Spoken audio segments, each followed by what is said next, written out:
নমস্কার বন্ধুরা, live and cooking channel থেকে আবার একটা রেসিপি নিয়ে চলে এলাম। দেখো এখানে মোচা চিংড়ি আছে,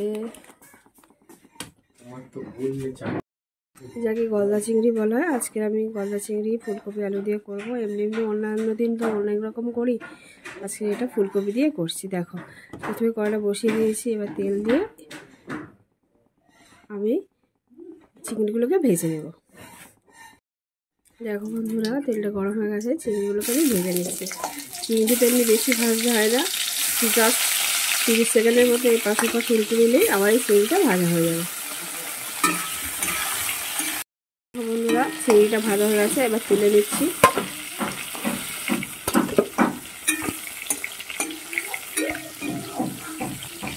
এবার যে তেলটা আছে ওই তেলে আমি পুরো রান্নাটা করবো। পেঁয়াজটা দিয়ে দিলাম, এখানে দুটো ছোটো ছোটো পেঁয়াজ আছে, এগুলোকে ভেজে নেবো। দেখো বন্ধুরা, আলু কেটে রেখেছিলাম, আলুগুলোকে দিয়ে দিচ্ছি।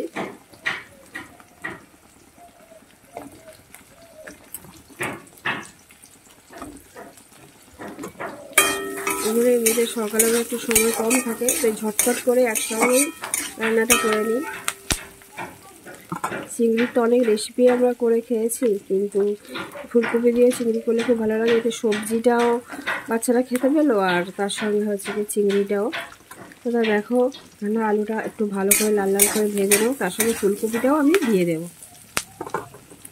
আলু ও ফুলকপি একসঙ্গে আমি ভেজে নেব।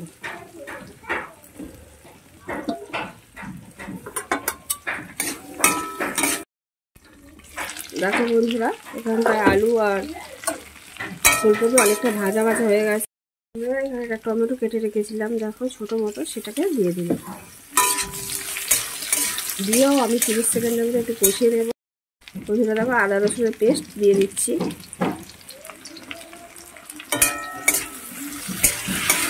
দিয়ে এটা মিনিটের মধ্যে আমি একটু কষাবো। হাফ চামচ আমি হলুদ গুঁড়ো দিয়ে দিচ্ছি, আর হাফ চামচ আমি লঙ্কার গুঁড়ো দিয়ে দিচ্ছি। আর সবশেষে একটা মশলা দেবো, সেটা তোমাকে একটু পরে বলছি কি মশলা দিচ্ছি। ততক্ষণ এটা আরও 1 মিনিটের মধ্যে আমি কষিয়ে নেব। বন্ধুরা, মশলাটা যাতে পুড়ে না যায় সামান্য জল দিয়ে দিচ্ছি, লবণ দিয়ে দিলাম।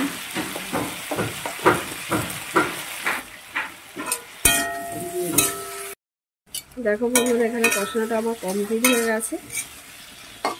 দেখো আমি যে মশলাটা দেবো সেটা দিচ্ছি। দেখো বন্ধুরা, ম্যাগি মশলা। এই মশলা দিয়ে যদি তুমি এটা করে দেখো, খুব খেতে খুব টেস্টি লাগে।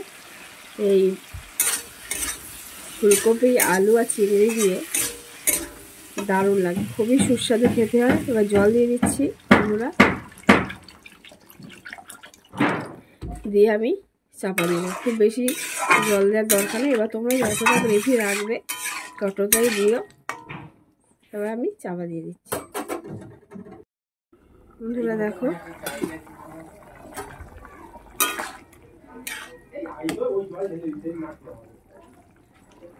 আলু এখানে একটু সিদ্ধটা বাকি আছে, ফুলকপি আছে, এই সময় আমি চিংড়িটা দিয়ে দিচ্ছি।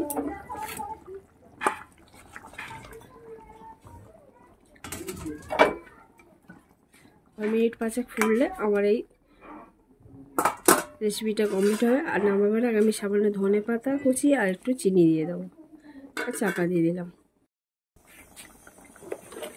দেখো বন্ধুরা, আলুটা সিদ্ধ হয়ে গেছে একদম, ফুলকপিও সিদ্ধ হয়ে গেছে। এবার আমি সামান্য চিনি দিয়ে দিচ্ছি। খুব বেশি চিনি দেওয়ার দরকার নেই, অল্প চিনি দিয়ে দিচ্ছি।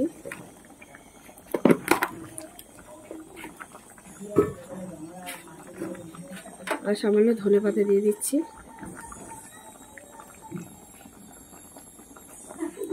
বন্ধুরা, আমার এই রেসিপি ফুলকপি চিংড়ি গলদা চিংড়ি দিয়ে এই রেসিপি যদি তোমাদের ভালো লেগে থাকে তাহলে অবশ্যই একটা লাইক করে দিও, কমেন্ট করে জানিও কেমন লেগেছে।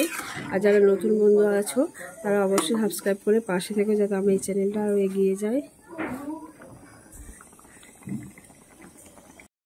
কমপ্লিট হয়ে গেছে, এবার আমি অফ করে দিচ্ছি। আজকে এই পর্যন্ত আমার রেসিপি।